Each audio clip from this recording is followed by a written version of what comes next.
أشرقت نفسي بنور من فؤاد. Bismillah, Assalamualaikum warahmatullahi wabarakatuh. Alhamdulillah, wassalatu wassalamu ala rasulillah wa ala alihi wa sahbihi wa man wala. Alhamdulillah, amma ba'd, sahabat Himayah sekalian, kita berjumpa kembali dalam kajian Islam Himayah. Hari ini tanggal 26 Jumadil Awal bertepatan dengan 20 Desember 2022. Hari ini sesuai dengan jadwal kita akan membahas serial tentang tadabbur kisah Nabi Musa dalam episode yang berikutnya, yaitu episode ketika Nabi Musa diangkat menjadi Rasul. Alhamdulillah kita juga sudah kehadiran narasumber tetap kita, yaitu Ustaz Abdul Khalid. Alhamdulillah, kita sapa beliau dulu. Assalamualaikum Ustaz. Assalamualaikum warahmatullahi wabarakatuh. Alhamdulillah, kita masih melanjutkan kisah Nabi Musa Ustaz ya. Kali ini ketika Nabi Musa diangkat menjadi Rasul Ustaz. Silakan bagi sahabat Himayah sekalian yang ingin menyimak suratnya di surat Al-Qasas, yaitu surat ke-28, ayatnya mulai dari ayat 29 sampai dengan 35. Baik, kami persilakan kepada Ustaz untuk menyampaikan materinya. Bismillahirrahmanirrahim. Assalamualaikum warahmatullahi wabarakatuh. Alhamdulillahilladzi nahmaduhu wa nasta'inuhu wa nastaghfiruh. Wa na'udzu billahi min syururi anfusina wa min sayyiati a'malina. May yahdihillahu fala mudhillalah wa may yudlilhu fala hadiyalah. Asyhadu an la ilaha illallah wahdahu la syarikalah wa asyhadu anna Muhammadan abduhu wa rasuluhu la nabiyya wa la rasula ba'dah. Fa inna asdaqal hadithi kitabullah wa khairul hadi Muhammadin sallallahu alaihi wasallam wa syarrul umuri muhdatsatuha fa inna kulla muhdatsatin bid'ah wa kulla bid'atin dhalalah wa kulla dhalalatin finnar. Alhamdulillah sahabat sekalian yang dimuliakan Allah Subhanahu wa taala, di siang kali ini Allah Subhanahu wa taala terus mencurahkan karunia dan nikmatnya sehingga kembali kita bisa melanjutkan kajian tadabbur Al-Qur'an yang pada kesempatan kali ini masih berkaitan dengan kisah Nabi Musa alaihi salam. Kita sudah menyampaikan beberapa serial berkaitan dengan Nabi Musa, dan sekarang kita akan memasuki kisah Nabi Musa ketika beliau berkeinginan untuk meninggalkan negeri Madian, kemudian menuju Mesir, gitu ya. Kemudian beliau ingin ingin bertemu dengan keluarganya, gitu ya. Ingin bertemu dengan keluarga karena sudah sekian lama beliau ada di negeri Madian. Ya, kemudian Allah Subhanahu wa taala ternyata memilih beliau menjadi rasulnya. Dan insya Allah kita akan bahas dari surat Al-Qasas ayat yang ke-29 sampai 35. Kepada Ustadz Aswin kami mohon untuk membaca ayatnya. Bapak. Satu-satu ya Ustaz ya? Ya, satu-satu.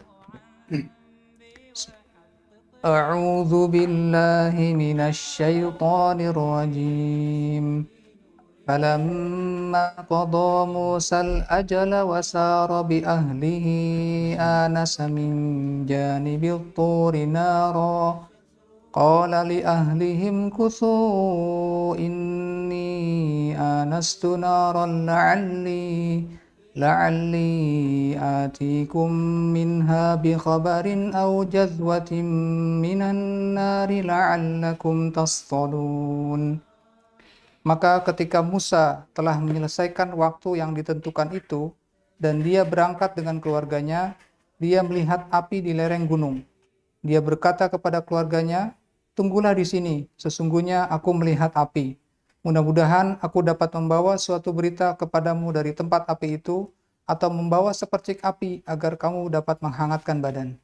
Jazakumullah khair. Jadi ketika Nabi Musa menyelesaikan masa bekerja kepada seorang yang soleh yang bernama Syuaib, gitu ya. Walaupun kemarin juga sudah kita sampaikan bahwa beliau adalah bukan nabi. Nah, dan ada yang menyatakan Nabi Musa memilih bekerjanya adalah 10 tahun. Maka ketika Nabi Musa sudah bekerja selama 10 tahun, Nabi Musa mengajak keluarganya, dalam arti mengajak istrinya untuk berangkat menuju Mesir. Karena teringat keluarganya. Sudah sekian lama tidak berjumpa dengan keluarga. Seperti halnya kita. Kita sudah lama tidak berjumpa dengan orang tua, kan kangen, rindu, ingin bertemu. Maka kalau di Indonesia ada kebiasaan mudik katanya. Mudik ya. Nah, kemudian di tengah perjalanan Nabi Musa melihat ada api itu ya, dari dekat lereng gunung itu ada api. Yang mana pada waktu itu juga dijelaskan terjadi hujan, kemudian juga mereka kedinginan. Nah, dalam waktu yang sangat kedinginan tersebut, tentu Nabi Musa dan juga keluarganya memerlukan sesuatu yang menghangatkan tubuh. Tiba-tiba Nabi Musa melihat ada secercah cahaya, gitu ya. Maka disebutkan di sini ini anastu nara. Jadi saya melihat ada api. Gitu. Tapi sebagian para ulama menyatakan sebenarnya yang dilihatnya itu bukan api, tapi cahaya katanya. Karena ada sedikit perbedaan antara api dengan cahaya. Walaupun di dalam ayat ini kan disebutkan naro, tapi sebenarnya adalah cahaya. Dan ternyata cahaya ini tidak dilihat oleh semua orang, hanya dilihat oleh Nabi Musa. Nabi Musa melihat, kemudian beliau menyatakan, tunggulah kalian di sini, saya akan mendekati api tersebut. Semoga, gitu ya, semoga saya bisa mengambil sesuluh api untuk menghangatkan badan. Atau ada juga yang menyatakan, karena pada waktu itu Nabi Musa tersesat jalan. Jadi beliau tidak tahu harus kemana melangkah, ditambah gelap lagi seperti itu. Sehingga Nabi Musa itu ingin mendatangi api itu dengan harapan akan ada beberapa orang di sana yang bisa ditanya kira-kira jalan menuju Mesir itu ke arah mana gitu. Nah, la'alli atikum minha bi khabar, ya, semoga aku datang kepada kalian itu dengan berita, maksudnya berita yang tahu jalan nih menuju Mesir itu kemana, karena kita sudah tadi tersesat, kita ini sudah lama ini berjalan kok kekeliru gitu ya. Aujadwati minan nar la'allakum tastalun, atau sesuluh dari api agar bisa menghangatkan tubuh. Nah, ayat ini kata sebagian para ulama ya, termasuk Ibnu Katsir rahimahullahu taala, menunjukkan bahwa pada waktu itu memang Nabi Musa sudah tersesat jalan karena gelap. Nah, coba kalau sekarang dalam surat Toha ayat yang ke-10, bagaimana Allah Subhanahu wa taala menggambarkannya itu. Baik. Di surat Toha ayat ke-10, saya bacakan terjemahannya, Ustaz. Ya. Ketika dia Musa melihat api, lalu dia berkata kepada keluarganya, "Tinggallah kamu di sini, sesungguhnya aku melihat api. Mudah-mudahan aku dapat membawa sedikit nyala api itu kepadamu, atau aku akan mendapat petunjuk di tempat api itu." Nah, atau mendapat petunjuk. Jadi salah satunya selain untuk menghangatkan badan, tapi ternyata juga untuk mendapatkan petunjuk jalan maksudnya. Nah, kita lanjut ayat yang ke-30. فَلَمَّا أَتَاهَا نُودِيَ مِن شَاطِئِ الْوَادِ الْأَيْمَنِ فِي الْبُقْعَةِ الْمُبَارَكَةِ مِنَ الشَّجَرَةِ أَن يَا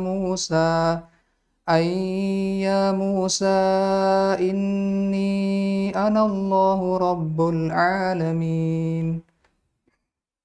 Maka ketika dia Musa sampai ke tempat api itu, dia diseru dari arah pinggir sebelah kanan lembah, dari sebatang pohon di sebidang tanah yang diberkahi. "Wahai Musa, sungguh aku adalah Allah, Tuhan seluruh alam." Jadi ketika Nabi Musa mendatangi sumber cahaya tersebut, ada yang menyatakan bahwa api tersebut pada sebuah pohon, gitu ya, pohon yang mana pohon tersebut sebenarnya masih berdaun-daun hijau, dan ternyata daunannya tersebut tidak terbakar. Dan ada yang menyatakan bahwa pohon itu adalah pohon yang diberkahi, yaitu pohon zaitun. Wallahu a'lam bishawab. Intinya pada sebuah pohon yang mana api itu tidak membakar pohon itu, tapi memang ada cahaya ya yang begitu besar. Nah, alaihi ternyata beliau dipanggil bahwa ternyata yang memanggilnya itu adalah Allah Subhanahu wa taala. Innani, ataupun disebutkan inni anallahu rabbul alamin. Sesungguhnya aku adalah Allah Rabbul Alamin. Alaihi tidak ada ilah yang berhak disembah kecuali Allah. Maka disebutkan dalam ayat ini, Allah menyebutkan yang pertama namanya, Inni anallahu Rabbul Alamin. Sungguhnya aku adalah Allah Rabbul Alamin. Ada dua, kalau mengambil pendapat yang menyatakan bahwa tauhid itu terbagi menjadi tiga, gitu ya. Karena ada yang berpendapat tauhid itu ya satu aja. Tapi untuk memudahkan, gitu ya, maka dalam ayat ini disebutkan dua tauhid. Yang pertama tauhid uluhiyah, Allah. Dan yang kedua tauhid rububiyah, Rabbul Alamin. Nah, coba kita bandingkan dengan surat Toha ayat 11 sampai 14. Jadi ini saling terkait antara surat Al-Qasas dengan surat Toha. Dari ayat 11 sampai ayat yang ke-14. Surat Toha ayat 11. Maka ketika dia mendatanginya ke tempat api itu, dia dipanggil, "Wahai Musa, sungguh aku adalah Tuhanmu, maka lepaskan kedua terompahmu, karena sesungguhnya engkau berada di lembah yang suci atau tua." Ayat 13 dan 14-nya. "Dan aku telah memilih engkau, maka dengarkanlah apa yang akan diwahyukan kepadamu. Sungguh, aku ini Allah, tidak ada Tuhan selain aku.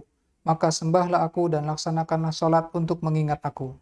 Nah, jadi setelah Nabi Musa mendatangi sumber cahaya itu, ternyata apa yang didapatkan oleh Nabi Musa? Nabi Musa bukan sekedar mendapatkan cahaya, akan tetapi Nabi Musa justru mendapatkan wahyu pertama.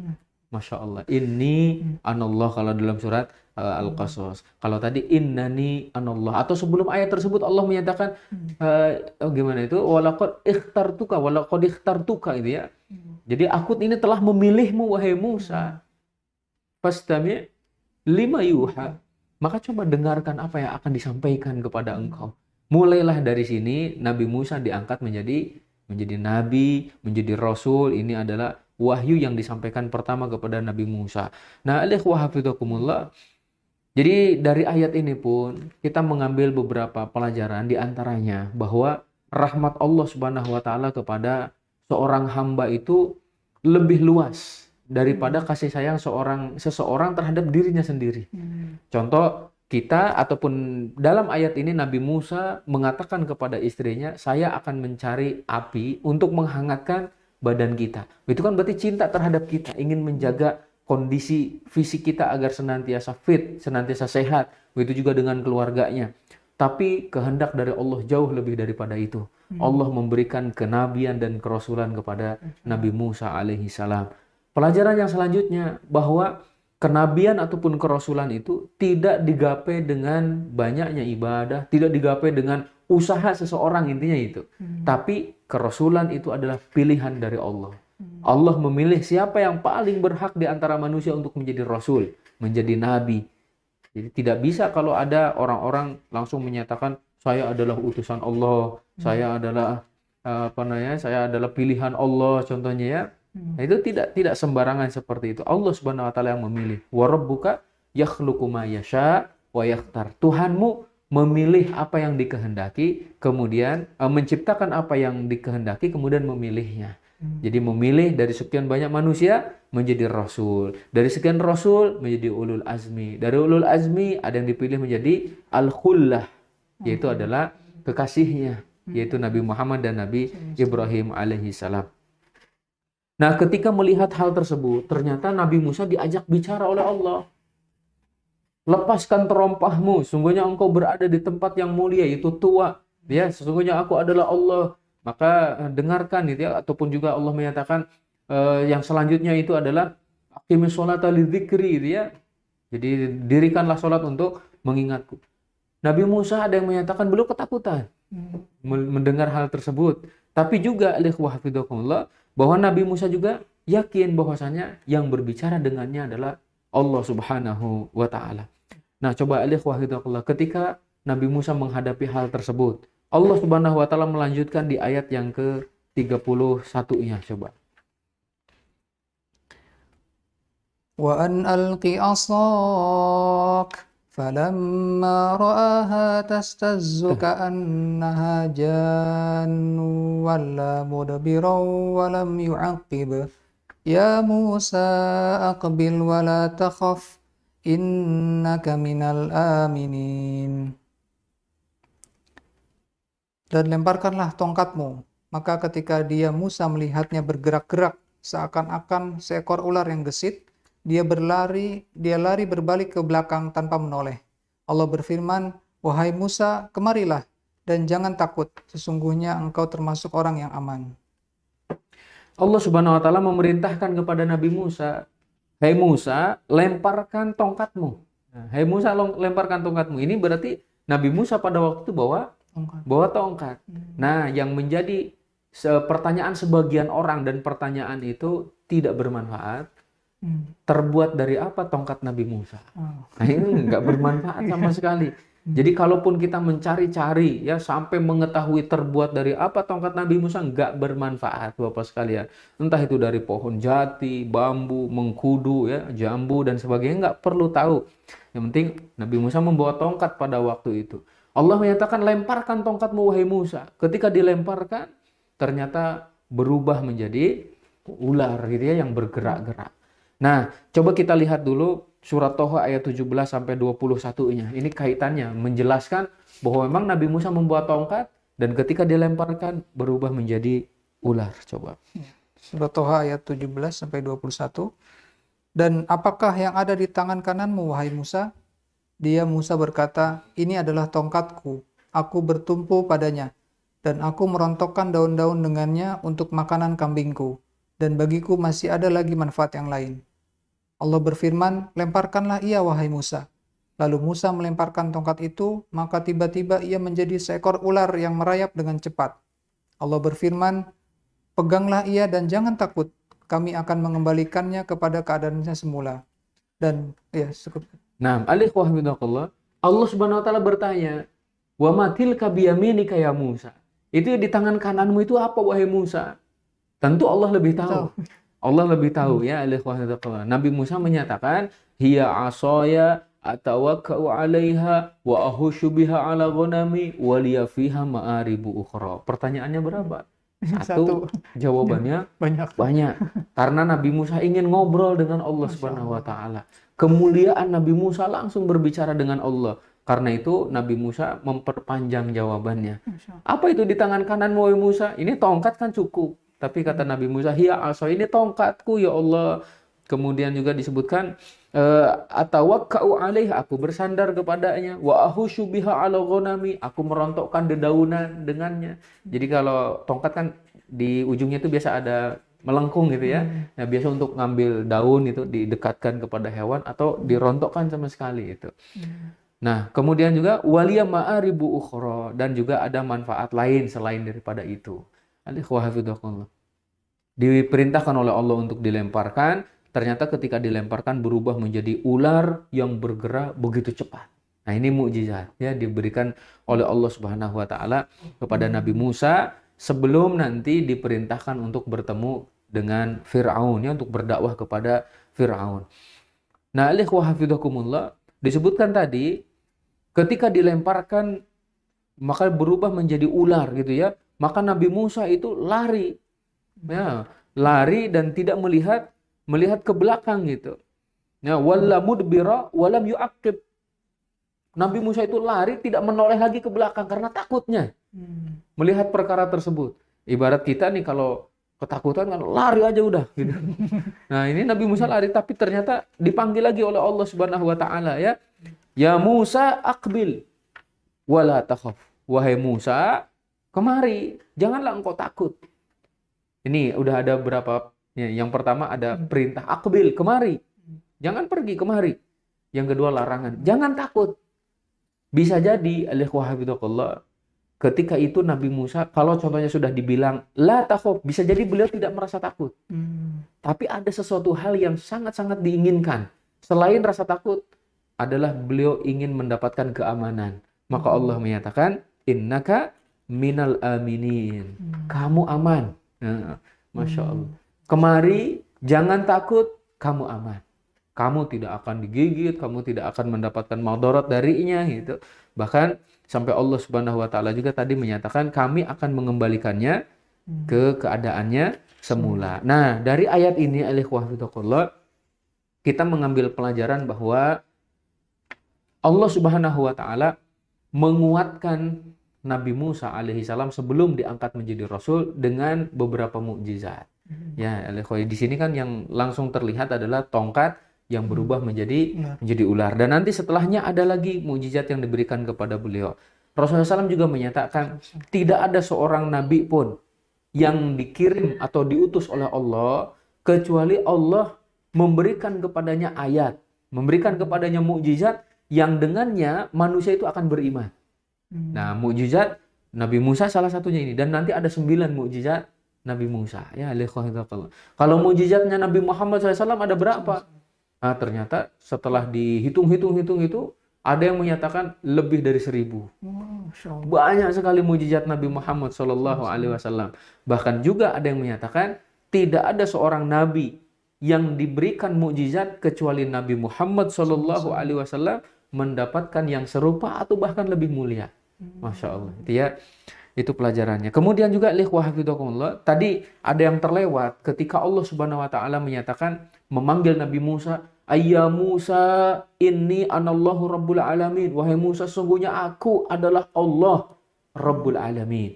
Pelajarannya bahwa Tuhan kita yang menciptakan kita, Rabb yang berhak untuk disembah, namanya adalah Allah. Allah memperkenalkan dirinya, "Inni anallah." Sesungguhnya aku adalah Allah. Makanya lafaz Allah tidak boleh digunakan sebagai nama makhluk. Kalaupun mau, maka menggunakan kata Abdullah, hamba Allah, gitu ya. Kemudian lafaz Allah juga disebutkan di dalam Al-Quran lebih dari 2000 kali. Ada sekitar 2699 kali. Banyak sekali nama Allah disebutkan dalam Al-Quranul Karim. Ini memberikan kesan kepada kita bahwa kalau memang kita sebagai hamba Allah, perbanyaklah menyebut namanya. Masya Allah.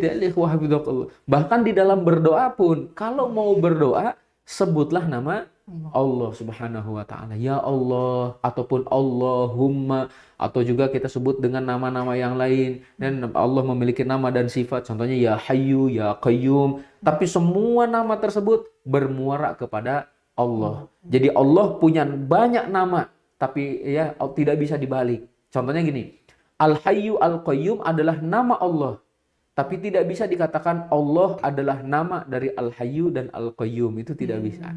Makanya sebagian berpendapat bahwa nama Allah yang paling agung adalah Allah itu sendiri. Dalam berdoa, maka teruslah sebut nama Allah. Ya Allah, Ya Allah, Ya Allah. Rasulullah SAW saja ketika menyebutkan sebuah hadis yang di dalamnya itu bercerita seorang yang memperpanjang perjalanannya gitu ya, yutilus safar, jadi dia safarnya jauh gitu, kemudian juga sampai wajahnya berdebu, kemudian rambutnya kusut gitu ya, dia berdoa ya Rabb gitu. Tapi kata Rasul, makanannya haram, minumannya haram, pakaiannya haram, bagaimana mungkin doanya akan dikabul? Dengan pemahaman terbalik, kalau makanannya halal, minumannya halal, pakaiannya halal, dia berdoa seperti itu pasti dikabul gitu. Cuman tadi karena makanan, minuman, dan pakaiannya haram, walaupun dia mengeluh, dia pun terus menyebut nama Allah, ya tentu tidak terkabul karena tadi ada penghalangnya. Nah begitu juga bagi kita jika ingin dikabulkan doa kita, maka perbanyak menyebut nama Allah Subhanahu wa ta'ala. Nah selanjutnya juga jadi setelah Allah Subhanahu wa ta'ala menyatakan, "Kemarilah wahai Musa, kamu jangan takut. Sesungguhnya engkau akan mendapatkan atau engkau berada dalam keamanan." Pelajarannya bahwa rasa aman adalah nikmat yang sangat agung yang Allah Subhanahu wa ta'ala berikan kepada kita. Sehingga di dalam doa Nabi Ibrahim pun beliau mendahulukan rasa aman. Ya, Rabbi ja'al hadzal balada amina. Gitu. Warzuq ahlahu minas samarat, contohnya. Jadi ya Allah, jadikan negeri ini aman. Itu yang pertama. Baru setelah itu berikanlah rizki kepada penduduknya dengan makanan berupa buah-buahan itu. Kenapa didahulukan rasa aman daripada makanan ataupun buah-buahan? Karena yang pertama, ketika rasa aman itu merata di kalangan manusia, tersebar di kalangan masyarakat, maka masyarakat itu akan dengan leluasa, dengan tenang mereka memanfaatkan alam yang ada gitu, bercocok tanam, berniaga, itu mereka aman. Maka sumber-sumber pendapatan itu ada gitu ya. Jadi pasar hidup, kemudian pertanian juga lancar gitu, karena aman. Coba kalau nggak aman, tentu perniagaan nggak ada, kemudian juga pertanian juga terbengkalai dan sebagainya. Maka yang pertama, dengan adanya rasa aman, sumber-sumber pendapatan itu ternyata terlihat ataupun juga bisa bisa terlihat hasilnya bisa muncul gitu ya. Kemudian yang kedua, kenapa didahulukan rasa aman daripada makanan itu? Karena ikhwahidzakallah, percuma ya kita memiliki makanan-makanan yang banyak, kemudian sumber-sumber pendapatan juga yang melimpah, tapi kita nggak punya rasa aman. Sangat-sangat percuma. Dia nggak merasa aman kalau keluar rumah, dia nggak merasa aman kalau sendirian, dia nggak merasa aman kalau contohnya apa namanya jauh dari kerabatnya dan sebagainya, nggak merasa aman, percuma kita punya apapun itu. Kemudian juga kalau ada makanan tapi kemudian tidak ada rasa aman juga kan kita tidak akan menikmatinya, tidak akan merasa nikmat gitu. Karena itu yang didahulukan yang pertama rasa aman, baru kemudian adalah makanan. Nah, maka Nabi Musa pun dikatakan oleh Allah, engkau aman. Kemari wahai Musa, jangan takut, engkau ini aman. Nah, kalau dalam surat Quraisy kan disebutkan ya, alladzi at'amahum min ju' wa amanahum min khauf. Jadi setelah ataupun yang telah memberikan makan ya dari rasa lapar, kemudian memberikan rasa aman dari rasa takut. Itu yang perlu kita syukuri juga ya. Jadi merasa aman, mendapatkan keamanan adalah karunia yang begitu besar dari Allah Subhanahu wa taala. Pernah saya singgung dulu dalam atau seri keberapa itu Allah. Jadi kalau seekor kambing yang patah kakinya tapi keadaannya aman, insya Allah dia akan sembuh dan cepat gemuk. Ya, karena aman. Tapi kalau seekor kambing yang gemuk, kemudian di hadapannya ada rumput-rumput yang sangat hijau, cuman dia dikelilingi serigala atau dikelilingi singa contohnya. Apa yang akan terjadi? Walaupun kambing ini gemuk, sehat awalnya, tapi karena dia dikelilingi oleh hewan-hewan buas, bisa jadi dia tidak mau makan. Yang kemudian kurus dan dengan sendirinya mati walaupun tidak diterkam. Ya, diterkam binatang buas itu. Maka begitu betapa pentingnya rasa aman bagi kita. Kita lanjutkan ayat yang ke-30. Berapa ini? 32 ya, 32. Barakallahu. Usluk yadaka fi jaybika takhruj bayda'a min ghairi su' wadmum ilayka janahaka minar rahbi fadhanika burhanani min rabbika ila fir'auna wa mala'ih innahum kanu qauman fasiqin. Masukkanlah tanganmu ke leher bajumu, dia akan keluar putih bercahaya tanpa cacat, dan dekapkanlah kedua tanganmu ke dadamu apabila ketakutan. Itulah dua mukjizat dari Tuhanmu yang akan engkau petunjukkan kepada Fir'aun dan para pembesarnya. Sungguh mereka adalah orang-orang fasik. Setelah Allah Subhanahu wa taala memberikan mukjizat berupa tongkat yang berubah menjadi ular, maka Allah memerintahkan yang selanjutnya, masukkan tanganmu ke dalam bajumu. Kemudian saat dikeluarkan, ternyata muncul cahaya ya yang begitu terang, tanpa ada cacat sedikit pun, dan alhamdulillah ini pun menjadi mukjizat yang selanjutnya, mukjizat yang kedua. Ini yang akan engkau perlihatkan. Jadi ini adalah mukjizat, dua mukjizat yang telah Allah berikan kepadamu untuk bertemu dengan Fir'aun dan bala tentaranya. Kayak pelajarannya alhamdulillah. Di dalam Al-Qur'anul Karim, Allah tidak pernah menyebutkan kata mukjizat. Tapi Allah hanya menyebutkan beberapa kata yang bermakna mukjizat. Yang pertama, Allah Subhanahu wa taala menyebutkan ayat. Ya, ayat bermakna mukjizat. Contoh Allah Subhanahu wa taala berfirman, "Wa aqsamu billahi jahda aymanihim la in ja'atuhum ayah la yu'minunna biha qul innamal ayatu 'indallah wa ma yusy'irukum annaha idza ja'at la yu'minun."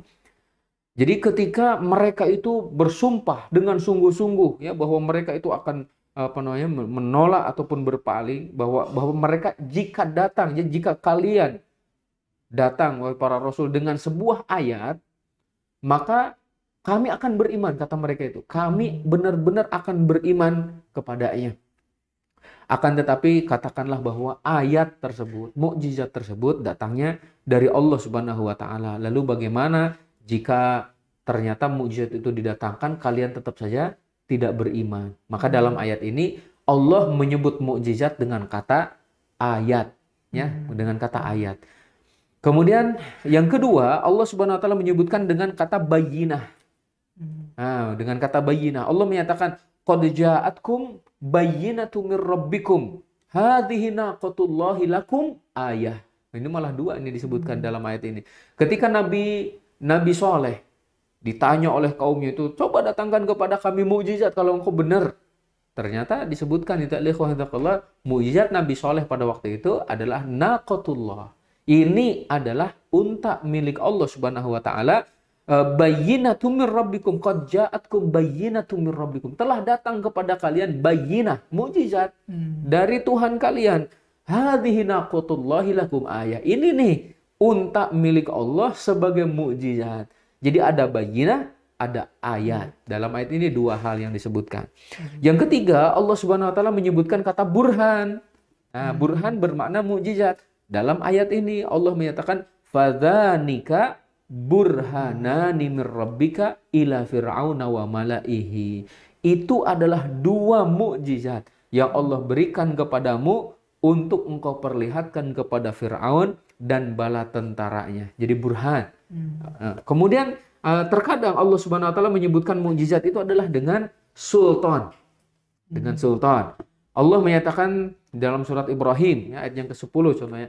Orang-orang kafir itu menyatakan turiduna antasudduna amma kana ya'budu abauna fa'tuna bisultanin mubin. Kalian wahai Rasul, ya, kalian ini hanya ingin menghalangi kami dari apa yang telah disembah oleh nenek moyang kami. Karena itu datangkanlah oleh kalian sultan yang nyata, maksudnya mukjizat yang nyata, yang menunjukkan kebenaran akan kerasulanmu. Itu Jadi itu diantara beberapa kata ya di dalam Al-Quran yang memang bermakna adalah mukjizat. Jadi ada ayat, ada bayyinah, gitu ya, ada burhan, kemudian ada sultan yang semua bermakna mukjizat. Adapun secara langsung mukjizat maka tidak disebutkan di dalam Al-Qur'anul Karim. Nah, kemudian secara ringkas makna daripada mukjizat itu sendiri adalah satu perkara di luar satu perkara yang sangat luar biasa, ya. Satu perkara yang sangat luar biasa yang disertai dengan adanya tantangan. Jadi perkara yang luar biasa, adanya tantangan dan tidak ada yang mampu untuk mendatangkan yang semisalnya. Nah, Allah Subhanahu wa taala memberikannya kepada para nabi. Karena ada nanti di sana kejadian luar biasa diberikan kepada orang soleh bukan nabi. Apa itu? Karomah, gitu ya. Ada karomah. Kalau kejadian luar biasa yang diberikan oleh Allah kepada calon nabi, belum diangkat menjadi nabi, berarti namanya irhas. Gitu ya. Kalau jadi itu beberapa perbedaannya. Kalau mukjizat jadi perkara luar biasa yang ada tantangan di dalamnya, kemudian tidak ada yang mampu mendatangkan yang semisalnya dan diberikan kepada nabi, sudah diangkat menjadi nabi. Kalau karomah, kejadian luar biasa itu yang diberikan kepada orang-orang soleh selain nabi. Gitu ya. Kemudian kalau diberikannya kepada calon nabi gitu, maka itu adalah irhas. Nah, ada beberapa hal yang menjadi syarat ya sesuatu dikatakan mukjizat. Mukjizat. Yang pertama, kejadian tersebut harus luar biasa ataupun di luar kebiasaan. Kalau kita biasanya berjalan di atas muka bumi contohnya, tapi kok dia bisa terbang seperti Nabi Sulaiman ya, bisa menundukkan angin kan? Contohnya gitu, dan tidak di atas sajadah. Kalau di atas sajadah itu kan hasil editan itu ya. Nah, kalau ini Nabi Sulaiman benar-benar menundukkan angin, bisa terbang di angkasa itu. Perjalanan di pagi hari seperti 6 bulan, sore hari seperti 1 bulan ya. Perjalanan di sore hari seperti 1 bulan itu. Masyaallah. Itu yang pertama. Contohnya nih, ada kerikil yang bertasbih dan didengar oleh Nabi Muhammad SAW. Kerikil bertasbih. Masya Allah. Dan padahal memang semuanya bertasbih, tapi ini terdengar. Ataupun juga contohnya kurma yang menangis, pohon kurma itu yang menangis karena tidak digunakan lagi menjadi mimbar, ya, menangis, masya Allah. Ini juga menjadi mukjizat. Atau ketika Rasulullah SAW dihidangkan makanan yang sedikit, sedangkan yang hadir tuh banyak. Tiba-tiba hidangan yang sedikit cukup bagi semuanya, bahkan tersisa. Ini juga mukjizat di luar kebiasaan. Nah, kemudian yang kedua di antara syarat sesuatu dikatakan mukjizat itu adalah perkara ini murni perbuatan Allah. Tidak ada campur tangan manusia. Sehingga manusia itu tidak bisa mendatangkan yang semisalnya. Nah, contoh, kalau Nabi, ini sebenarnya nanti contohnya yang selanjutnya gitu ya. Jadi maksudnya tidak ada yang bisa mendatangkan yang semisalnya gitu. Oke, kita kasih contoh nggak Pak? Pada zaman Nabi Musa kan yang terkenal adalah banyaknya tukang sihir. Melemparkan tali seakan-akan berubah menjadi ular-ular gitu. Tapi Nabi Musa tongkat menjadi ular.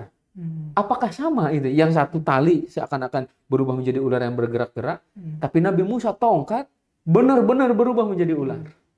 Nah, yang pertama kali beriman kepada Nabi Musa ketika melihat tongkat Nabi Musa beriman, itu siapa? Tongkat Nabi Musa berubah menjadi ular, itu siapa yang pertama kali beriman? Tukang sihir. Tukang sihir Fir'aun. Mereka menyatakan kami beriman kepada Tuhannya Nabi Musa. Jadi kalau ada yang menyatakan Nabi Musa membawa sihir, justru tukang sihir menyatakan ini bukan sihir. Kalaulah sama-sama sihir, maka mereka akan menyatakan ini sihir kok, cuman dia lebih tinggi derajatnya, cuman dia mungkin lebih tinggi ilmunya gitu ya. Tapi ternyata tukang sihir menyatakan ini bukan sihir, ini dari Allah Subhanahu wa taala. Maka mereka menyatakan langsung beriman kepada Allah.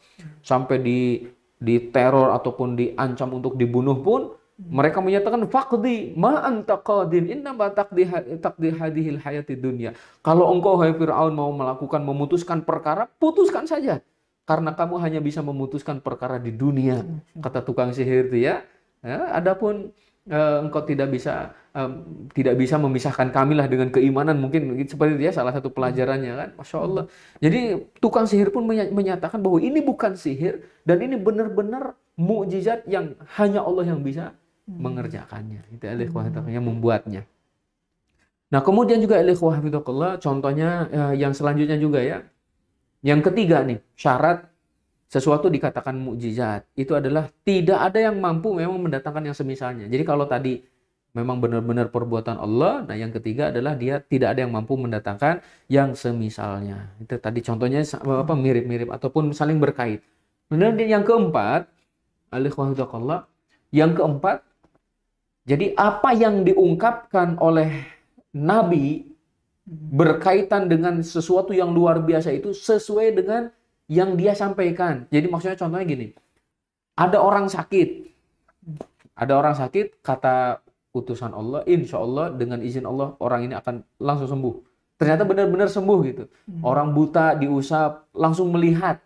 Ya, orang yang mati seperti Nabi Isa, orang yang sudah meninggal dunia, kemudian dengan izin Allah bisa dihidupkan lagi. Itu kan sesuai dengan permintaan gitu ya. Sesuai dengan apa yang diutarakan oleh Rasul yang diutus itu. Kalau kebalikan itu bukan mukjizat. Kalau kebalikan, contoh ada orang sehat, diusap oleh dia langsung sakit. Atau ada orang sakit, mau diobatin sama dia malah mati, meninggal dunia. Ini bukan mukjizat. Gitu ya, jadi itu justru namanya adalah ihanah gitu ya, menghinakan. Dia ingin memperlihatkan kepada orang-orang bahwa dia punya kelebihan, ternyata malah kebalikannya gitu ya, ihanah. Nah, kemudian yang kelima, sesuatu dikatakan sebagai mukjizat itu ada tantangan. Coba datangkan kalau memang kalian bisa itu. Datangkan yang semisal. Seperti Quran kan? Kalau memang kalian mengaku-ngaku pintar, cerdas dalam berbahasa, membuat syair dan sebagainya, coba datangkan yang semisal dengan Quran. Nggak bisa. Udah 10 surat saja. Nggak bisa juga. 1 surat deh gitu. Nggak bisa juga. Udah 15 abad nggak ada yang mampu mendatangkannya. Ini menunjukkan mukjizat. Nah, jadi itu diantara beberapa hal ya, sesuatu dikatakan sebagai mukjizat. Dan yang keenam ternyata ada yang menambahkan bahwa sesuatu dianggap sebagai mukjizat adalah terjadi di tangan seseorang yang memang diutus menjadi rasul. Baru dikatakan mukjizat. Kemudian juga terjadinya juga ketika dia sudah diangkat menjadi rasul. Ya, diangkat menjadi rasul. Karena kalau sebelumnya berarti tadi irhas, tapi kalau setelah diangkat menjadi rasul barulah dia mukjizat. Nah, nah di sini dikatakan fadanika burhanani min rabbika ila fir'auna wa malaihi. Itu adalah dua mukjizat ya, yang akan kau perlihatkan dari Tuhanmu yang akan kau perlihatkan kepada Firaun dan bala tentaranya. Innahum kanu qauman fasikin. Sesungguhnya mereka adalah kaum yang fasik. Fasik ya, keluar dari ketaatan. Orang yang banyak melakukan pelanggaran, fasik. Contohnya tikus. Tikus kenapa dikatakan hewan fasik? Karena tikus itu punya banyak lubang. Ketika mau ditangkap dari lubang yang satu, keluar dari yang lain. Ketika diambil dari yang lain, keluar dari yang lain gitu. Jadi intinya dia itu banyak melakukan kerusakan juga. Coba apa yang tidak disukai oleh tikus? Semuanya mau ya, sampai solar, bensin dan sebagainya, sampai mau gitu kan. Ataupun apapun lah gitu. Mau itu sama tikus-tikus itu ya. Kabel-kabel kemudian apapun itu, Masya Allah. Itulah, makanya dinamakan hewan fasik dimanapun. Kata Rasulullah ya, kalau kamu melihat tikus itu salah satunya boleh dibunuh ya. Ini hewan tikus ya, hewannya tikus. Kita lanjut ayat yang selanjutnya. Qala rabbi inni qataltu minhum nafsan fa akhafu an yaqtulun. Dia Musa berkata, "Ya Tuhanku, sungguh aku telah membunuh seorang dari golongan mereka, sehingga aku takut mereka akan membunuhku." Nah, ketika diperintahkan oleh Allah untuk menyampaikan risalah, sudah dipilih menjadi seorang nabi, dan tentu beliau akan berdakwah kepada Fir'aun dan bala tentaranya. Nabi Musa ingat kekeliruan yang pernah dilakukannya. Ya, dulu saya pernah membunuh seseorang dari mereka, sehingga saya khawatir mereka akan membunuh saya, gitu ya. Jadi Nabi Musa mengingat hal tersebut. Kemudian juga beliau melanjutkan di ayat yang ke-34-nya. Coba. Wa akhi Harun huwa afsahu minni lisanan fa arsilhu ma'iya rid an yusaddiquni inni akhafu an yukadzibun. Dan saudaraku Harun, dia lebih fasih lidahnya daripada aku. Maka utuslah dia bersamaku sebagai pembantuku untuk membenarkan perkataanku. Sungguh aku takut mereka akan mendustakanku. Ya, jadi Nabi Musa bukan menolak ya, bukan menolak. Saya nggak mau, bukan. Akan tetapi Nabi Musa biar ditemani oleh saudaranya, yaitu Nabi Harun, di mana Nabi Harun lebih fasih lisannya. Nah, dari ayat ini pun sebagian para ulama menyatakan Nabi Musa fasih, tapi Nabi Harun lebih fasih. Kata gitu ya. Maka utuslah dia untuk menguatkanku. Sesungguhnya aku khawatir mereka akan mendustakanku. Itu terkadang memang Allah Subhanahu wa taala mengutus seorang ataupun mengutus pada suatu kaum, terkadang satu nabi, terkadang dua nabi, terkadang bahkan 3 nabi. Seperti dalam surat Yasin, fa arsalna ilaihim itsnain, kami kirim yang kedua. Ternyata didustakan lagi. Fa azzazna bitsalits, kami kuatkan lagi dengan 3 orang, ketiganya itu. Ternyata tetap didustakan. Jadi terkadang dalam satu kaum Allah mengutus satu nabi atau 2 nabi atau 3, bahkan bisa jadi lebih gitu ya. Wallahu a'lam bishawab. Kalau dalam surat Yasin tadi 3. Nama Allah afsahu minni lisana fa arsilhu ma'iya rid ayyusaddiquni inni akhafu ayyukadzibun. Nah, barakallahu fikum. Kemudian ayat yang selanjutnya 35.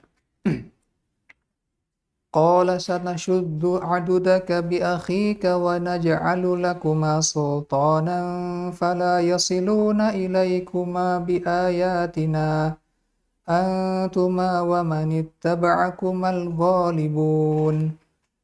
Allah berfirman, kami akan menguatkan engkau membantumu dengan saudaramu, dan kami berikan kepadamu berdua kekuasaan yang besar, maka mereka tidak akan dapat mencapaimu. Berangkatlah kamu berdua dengan membawa mukjizat kami. Kamu berdua dan orang yang mengikuti kamu yang akan menang. Kami akan menguatkanmu dengan saudaramu. Nah, ini pelajarannya, ikhwah. Kita ya, ikhwah, dengan saudara kita, dengan adik kita, dengan kakak kita, jalinlah hubungan yang sangat erat. Karena tidak ada ya yang paling menguatkan bagi kita selain daripada saudara-saudara kita. Masya Allah. Barangkali antum bisa merasakan ya ketika anggaplah orang-orang yang ada di sekitar mungkin berkhianat kepada kita. Orang-orang yang ada di sekitar kita tidak bisa kita percayai. Ternyata ada saudara kita yang senantiasa hadir di samping kita, senantiasa membantu kita, senantiasa menguatkan langkah kita. Maka di sini perlunya saudara seiman, ditambah lagi saudara senasab, seiman, kemudian sampai sesurga gitu. Masya Allah. Hanya di sini ya, wa akhi, qala sanashuddu adudaka bi akhika. Kami akan menguatkan engkau dengan saudaramu. Wallahu alam bishawab. Benar atau tidaknya cerita yang menyatakan ketika ada sayembara katanya siapa yang mau mengeluarkan hewan yang ada di dalam sumur ini, sumur yang sangat gelap ya, kemudian nanti dia akan mendapatkan hadiah gitu. Akhirnya ada seseorang yang menyatakan saya siap dengan syarat yang memegang timba itu adalah saudara saya. Ya, walaupun yang memegang timba pada waktu itu adalah banyak orang, jadi dia siap untuk turun gitu kan, megang timba sampai turun ke dasar sumur itu. Tapi kata beliau, tolong saudara saya memegangnya, tetap memegangnya juga bersama yang lainnya. Ketika dia mau mengeluarkan hewan yang ada dari dalamnya itu, ternyata semuanya ketakutan, semuanya lari gitu, karena takut tadi. Tersisa dengan saudaranya yang tetap memegangnya. Jadi kan menyelamatkannya gitu. Coba kalau dia pun lari, mungkin dia akan lepas ikatannya dan dia pun akan terjatuh lagi ke bawah. Makanya alikhwah hafizakumullah, saudara ini pentingnya. Makanya alikhwah hafizakumullah, sama-sama fahamkanlah mereka dengan agama Allah ya. Mereka juga insya Allah akan membantu kita, menguatkan kita dalam langkah ini. Antuma wa manit taba'akuma al-ghalibun. Kalian berdua ya, dan orang yang mengikuti kalian berdua adalah orang-orang yang menang gitu ya, dengan ayat-ayat Allah tentunya, dengan mukjizat dari Allah Subhanahu wa taala.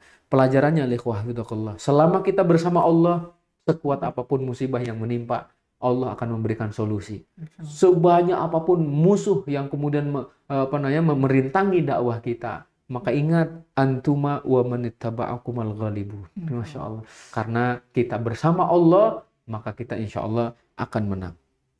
Barakallahu fikum alikhwahidullah. Mungkin sampai di sini ya yang dapat kita sampaikan pada kesempatan kali ini berkaitan dengan Nabi Musa diangkat menjadi Rasul, dan insya Allah berarti tahun depan kita akan membahas mulai ini pertemuan Nabi Musa dengan Fir'aun. Masya Allah. Jadi mulai ya, Masya Allah, jazakallah khair. Barakallahu fiikum, Ustaz. Ya, ini kita pernah dengar juga, Ustaz, bahwa dulu Nabi Musa itu pernah, nggak tahu kisahnya ini benar atau enggak, Ustaz ya. Jadi lidahnya Nabi Musa itu pernah luka, jadi beliau tidak bisa bicara dengan jelas gitu, Ustaz. Itu bagaimana, Ustaz? Iya, betul, salah satunya seperti itu. Karena ketika masih kecil, Nabi Musa kan pernah menarik jenggotnya Fir'aun, katanya gitu ya. Sehingga Fir'aun ingin membunuhnya. Fir'aun ingin membunuhnya, tapi kata istrinya, jangan kau lakukan, namanya juga anak kecil, dia belum tahu apa-apa gitu. Sehingga berbuat seperti itu. Kata Fir'aun, saya ingin membuktikannya. Akhirnya dihidangkanlah yang satu tadi bara api itu, yang satu makanan entah apa itu ya, kurma atau apalah gitu. Ternyata beliau mengambil api itu dan kemudian dimakan, dan itu berbekas di lisannya. Gitu ya. Berbekas di lisannya. Beliau kan manusia biasa juga, maka berbekas di lisannya, tapi beliau tetap saja masih bisa berbicara itu. Maka nanti di dalam ayat yang lain, Fir'aun kan mencela Nabi Musa bahwa perkataanmu nggak jelas, gitu ya. Nah itu kan salah satu celaan Fir'aun kepada Nabi Musa. Dan Nabi Musa selalu berdoa pada Allah kan, Rabbi syrah li sadri wa yassir li amri wahlul 'uqdatam min lisan. Jadi lepaskan ikatan dari lisanku ini. Masya Allah. Masya Allah. Barakallah. Baik, jazakallah khair, Ustaz. Alhamdulillah jadi jelas kisahnya, Ustaz ya. Baik, sahabat Himayah sekalian, silakan bagi yang ingin menyampaikan pertanyaan bisa melalui fitur chat. Sudah ada yang bertanya, Ustaz. Ustaz, adakah kejadian luar biasa yang terjadi kepada orang-orang beriman hari ini? Apakah itu bentuk kasih sayang Allah atau itu tipuan setan yang hendak menyesatkan manusia? Barakallah. Alikhwah hafizakumullah. Banyak sekali kejadian luar biasa yang Allah Subhanahu wa taala berikan kepada orang-orang soleh. Contoh, itu alikhwah, kepada Imam Suyuti saja. Maksudnya gini, Ada ulama lain yang menyatakan seandainya Allah tidak memberikan karomah lain kepada Imam Asyuti kecuali bukunya, itu sudah merupakan karomah. Masya Allah. Jadi alaihi kejadian luar biasa itu jangan hanya dilihat bisa terbang di angkasa, bisa menyelam di dasar lautan, ataupun bisa memakan beling atau apalah itu. Intinya bukan yang seperti itu saja. Akan tetapi umur yang pendek, tapi kok karyanya banyak. Ini merupakan salah satu mukjizat, salah satu karomah, salah satu karomah yang Allah berikan kepada hambanya. Karena itu alaihi Allah menyatakan ala inna awliya Allahi la khawfun alaihim wa lahum yahzanun alladzina amanu wa kanu yattaqun. Wali Allah itu enggak takut, enggak sedih. Mereka adalah orang yang beriman dan bertakwa. Selama beriman, selama bertakwa, bisa jadi Allah berikan kejadian luar biasa yang mungkin orang itu tidak menyadarinya, tapi baru akan diketahui mungkin oleh orang setelahnya atau apa itu. Masya Allah. Dan banyaklah, wallah alam bisawab, rata-rata para ulama itu untuk zaman-zaman sekarang diberi keberkahan waktunya itu. Coba Imam Nawawi usianya cuma 40 sekian tahun ya, tapi ternyata kitabnya banyak gitu, Masya Allah. Yang apabila kita hitung, kira-kira cukup nggak umur kita ini untuk nulis itu. Imam At-Tabari, kemudian juga yang lainnya lah itu ada. Kemudian juga terkadang ini wallah alam bisawab, contohnya kemarin. Wallah alam ini terlepas dari perbedaan pendapat. Tapi kalau kita lihat, contohnya Syekh Aid Al-Qarni ketika beliau dakwah di mana, Filipina atau mana itu, beliau kan ditembak itu dari jarak dekat. Ya, dari jarak dekat yang menurut akal meninggal gitu, menurut akal. Beberapa peluru itu bersarang di tubuhnya, tapi ternyata selamat. Memang beliau dibawa ke rumah sakit tapi selamat. Ini kan salah satu karomah. Menurut kita ini karomah karena dia orang soleh itu ya. Masya Allah. Dan ternyata beliau melazimi zikir pagi dan sore, melazimi doa-doa gitu. Ini kan salah satu gambaran bahwasannya karomah itu tetap ada selama ada orang soleh. Ya, beriman, bertakwa kepada Allah. Nah, yang kewajiban bagi kita harus mampu membedakan mana karomah, mana ihanah tadi, karomah, mana istidraj gitu. Kalau yang mendapatkannya orang nggak pernah sholat, ya nggak pernah puasa, kemudian juga sholat jamaah juga enggak gitu, tapi kok bisa berjalan di atas air, itu adalah ihanah dari setan itu. Itu aja barometernya iman takwa itu aja. Berarti untuk pintu mujizatnya sudah tertutup Ustaz ya, yang masih terbuka itu untuk pintu karomah saja. Karomah. Insyaallah. Insyaallah sudah jelas ya sahabat iman sekalian, dan mudah-mudahan kita bisa mengambil ibroh dari kisah Nabi Musa tadi yang sudah disampaikan. Semoga menguatkan keimanan kita, khususnya tadi bagaimana kita membangun persaudaraan di atas iman ya, dan persaudaraan tersebut kita gunakan untuk berdakwah di jalan Allah. Ya, mungkin Ustaz ada kalimat penutup Ustaz. Jazakallah khair sahabat sekalian. Semoga Allah Subhanahu wa taala memberikan keistiqomahan kepada kita untuk terus mentadaburi ayat-ayat Al-Qur'anul Karim, karena setiap kali kita mentadaburi ayat tentu akan ada ilmu baru yang kita dapatkan. Semoga kita tetap istiqomah. Jazakumullah khair atas perhatian dan kebersamaannya. Subhanakallahumma bihamdika asyhadu an la ilaha illa anta astaghfiruka wa atubu ilaik. Fadhal saya kembalikan ke Ustaz Asfi. Baik, kita tutup dengan tadi sudah di Fathul Majelis, kita tutup dengan hamdalah dan alhamdulillah rabbil alamin. Assalamualaikum warahmatullahi wabarakatuh.